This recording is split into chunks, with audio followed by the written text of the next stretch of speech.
이제 저희의 근본을 좀 생각해 볼 수 있는 곳인데, 제가 태어난 곳입니다. 남해 바닷가, 조용한 곳. 그래서 남해 바다의 잔잔한 바닷물이 저한테는 놀이터였습니다. 여름에는 검은색 반바지 하나가 저 옷의 전부였습니다. 새까맣게 바다에서 그냥 집에 배가 고프면 들어오는 그런 생활을 보냈던 게 5학년 1학기였고요. 그래서 집안에서 공부 좀 시켜야 된다. 너무 이렇게 자연과 원신같이 사는 모습이 좀 걱정됐나 봐요. 그래서 이제 초등학교 5학년 2학기 때 안양을 전학을 왔고요. 그때부터 도시에서 생활했습니다. 이쁘죠? 저기가 제가 태어난 곳입니다. 그래서 저때 힘으로 지금까지 조금은 긴장되고 힘들 때 넉넉함이 내 안에 있는 게 아닐까? 이런 생각을 하고 살고 있습니다. 저는 국립사대를 나왔는데요. 국립사대를 다니면서도 교사는 싫었어요. 그리고 중고등학교를 다니면서도 교사만큼 안 하겠다는 생각을 했습니다. 제가 중고등학교에 다니면서 선생님들을 봤을 때 느낌은 생각이 참으로 답답하다. 왜 저렇게 융통성이 없게 생활하지? 였습니다.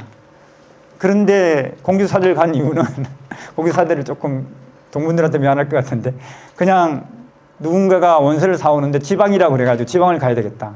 서울은 있기 싫어.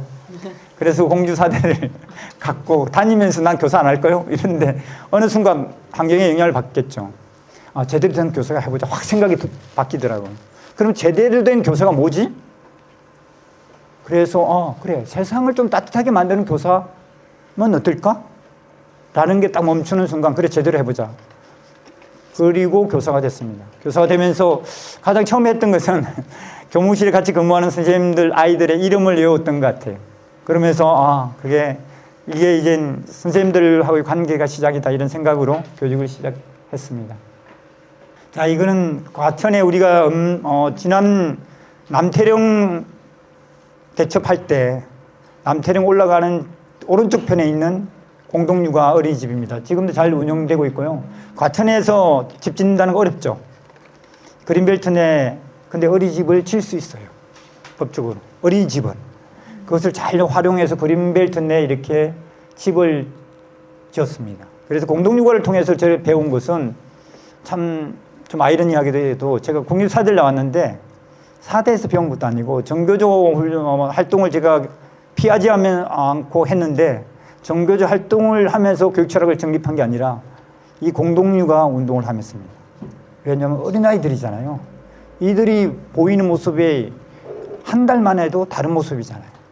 그러니까 빨리 이렇구나, 이러니까 이런 모습이 나오구나, 이런 배움이 있었던 곳입니다. 공동육아가 기본적으로 저는 대한교육운동에 영향을 많이 미쳤고, 그리고 혁신학교에도 큰 영향을 미쳤다, 이렇게 생각하고 있고요.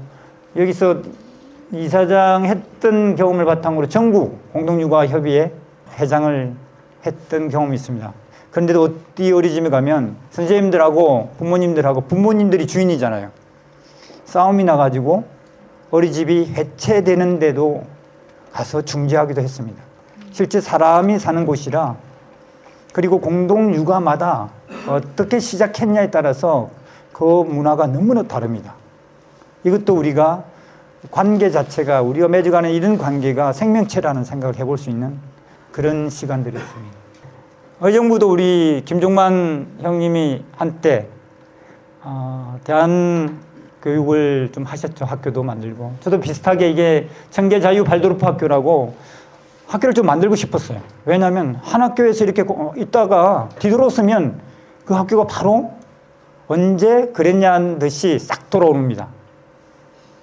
학교를 바꾸는 건 쉽지만 학교가 원래대로 돌아오는 것은 아주 빠른 시간입니다.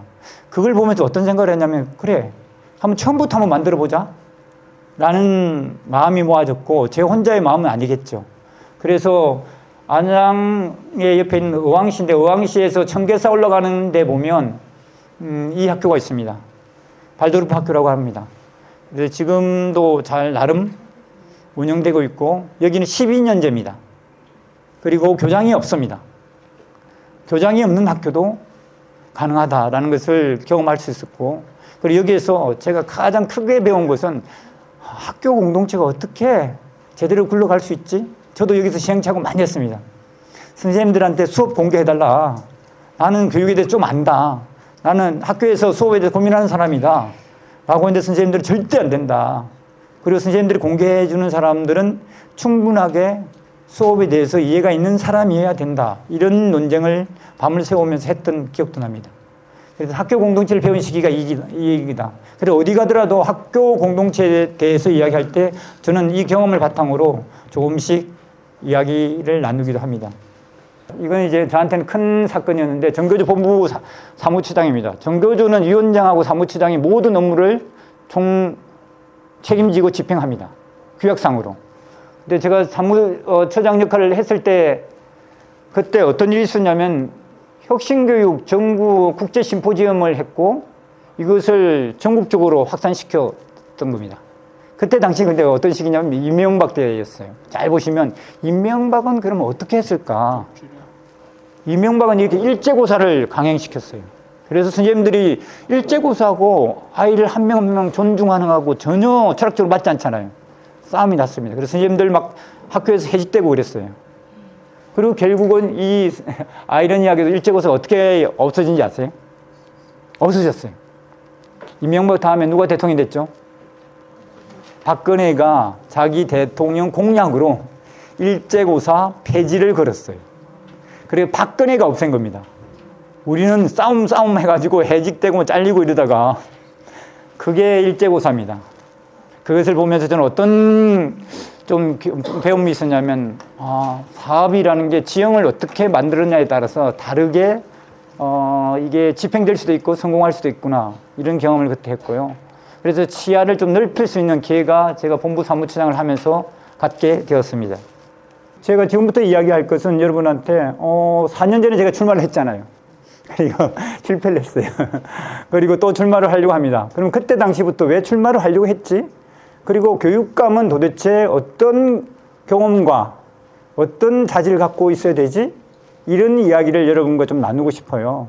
이 정답은 없습니다. 하지만 제가 생각하는 내용을 말씀드리고 그것을 바탕으로 여러분들이 좀 생각을 정리할 수 있는 기회 이런 시간이 됐으면 좋겠다는 바람으로 진행을 하고자 합니다. 그래서 첫 번째 출마한 이유입니다.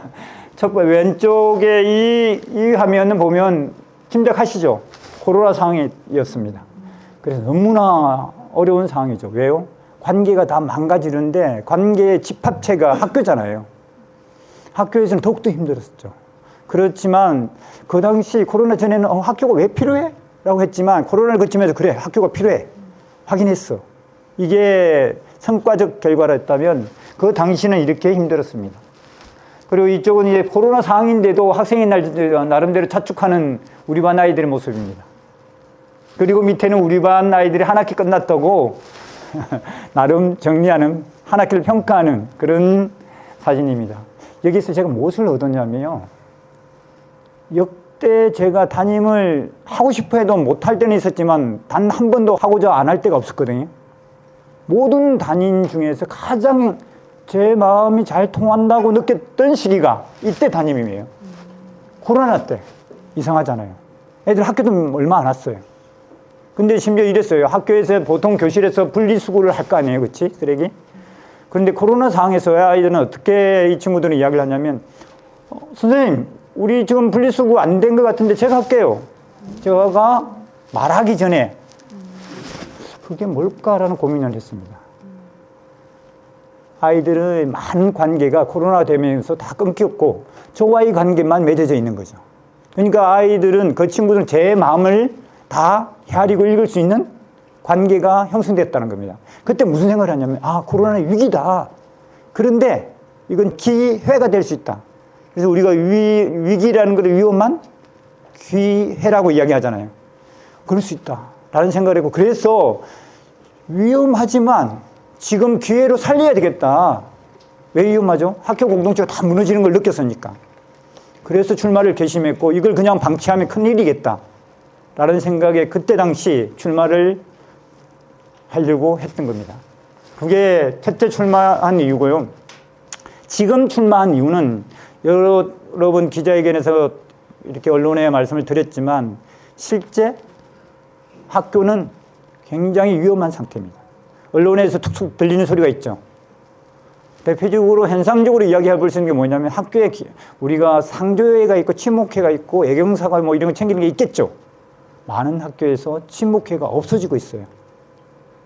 뭘 상징할까요? 선생님들끼리의 관계가 깨지고 없어지고 있다는 겁니다. 선생님들이 가장 도움을 많이 받을 대상은 누굴까요? 동료? 교사입니다. 학부모들이 가장 도움을 많이 받을 대상은 누구죠? 동료, 학부모입니다. 그리고 친구들이 학교에서 가장 많이 도움을 받는 대상은 누구죠? 친구입니다. 친구. 이게 지금 다 깨지고 있다는 거고요. 일부 학교는 안 그럴 수 있습니다. 제가 어디 학교에 운영위원장을 하고 있는데 그 학교는 아니더라고요. 엄청 고생해 가니까. 그렇다면 지금은 그래서 이 상태를 방치할 수 없다. 최소한 학교가 우리 사회에 미치는 영향이 있는데, 그리고 나름 30년 이상을 교육운동 해왔는데, 그래서 지금 더 절실한 마음으로 출마를 하겠다고 선언한 이유입니다. 제가 출마할 때 그런 말을 했어요. 산무 세 가지를 없애겠다. 그래서 아이들이 죽는 일이 없도록 하겠다. 선생님이 죽는 일이 없도록 하겠다. 그런 이야기 뉴스에서 많이 들리죠. 두 번째는 악성민원.